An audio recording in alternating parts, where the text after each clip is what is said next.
TRS నాయకులకు రాహుల్ గాంధీ ముఖ్యమంత్రి రేవంత్ రెడ్డిలను విమర్శించే నైతిక హక్కు లేదని డీసీసీ అధ్యక్షుడు నగేష్ రెడ్డి అన్నారు. నిజామాబాద్లో సోమవారం మీడియాతో మాట్లాడారు. సీఎం స్థాయిలో ఉన్న రేవంత్ రెడ్డిని కేటీఆర్ అవమానించడం అంటే అది కేటీఆర్ అవివేకానికి, అహంకారానికి నిదర్శనమన్నారు.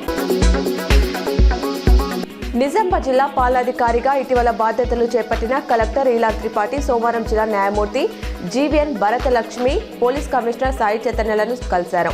జిల్లా న్యాయస్థానాల సముదాయ భవనంలోని జిల్లా జడ్జి ఛాంబర్లో ఆమెకు పూల మొక్కను అందించారు.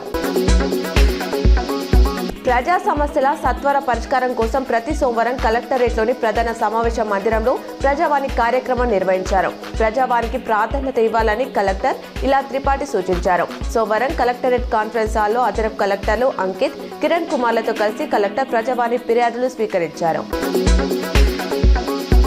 నిజామాబాద్ మున్సిపల్ కార్పొరేషన్ కార్యాలయం సోమవారం తీవ్ర ఉద్రిక్తతకు వేదికైంది.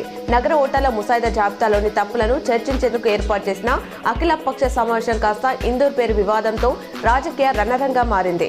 బీజేపీ, ఎంఐఎం నాయకుల మధ్య వాగ్వాదంతో మున్సిపల్ కమిషనర్ ఛాంబర్ వద్ద ఒక్కసారిగా సెగలు పుట్టాయి. పోలవరం నల్లమల్ల సాగర్ను తాము అన్ని ఫోరంలలో వ్యతిరేకిస్తున్నామని మంత్రి ఉత్తమ్ స్పష్టం చేశారు. ఈ ప్రాజెక్టు ఇంటర్ స్టేట్ రూల్స్ కు వ్యతిరేకమని జీఆర్ఎంబీకి లేఖ రాసినట్లు తెలిపారు. ఈ కేసులో స్టే ఇవ్వాలని ఈ నెల 12న కోర్టును కోరుతామన్నారు. కాంగ్రెస్ ప్రభుత్వం వచ్చాకే రాయలసీమ ఎత్తిపోతల పథకం ఆగిందన్నారు.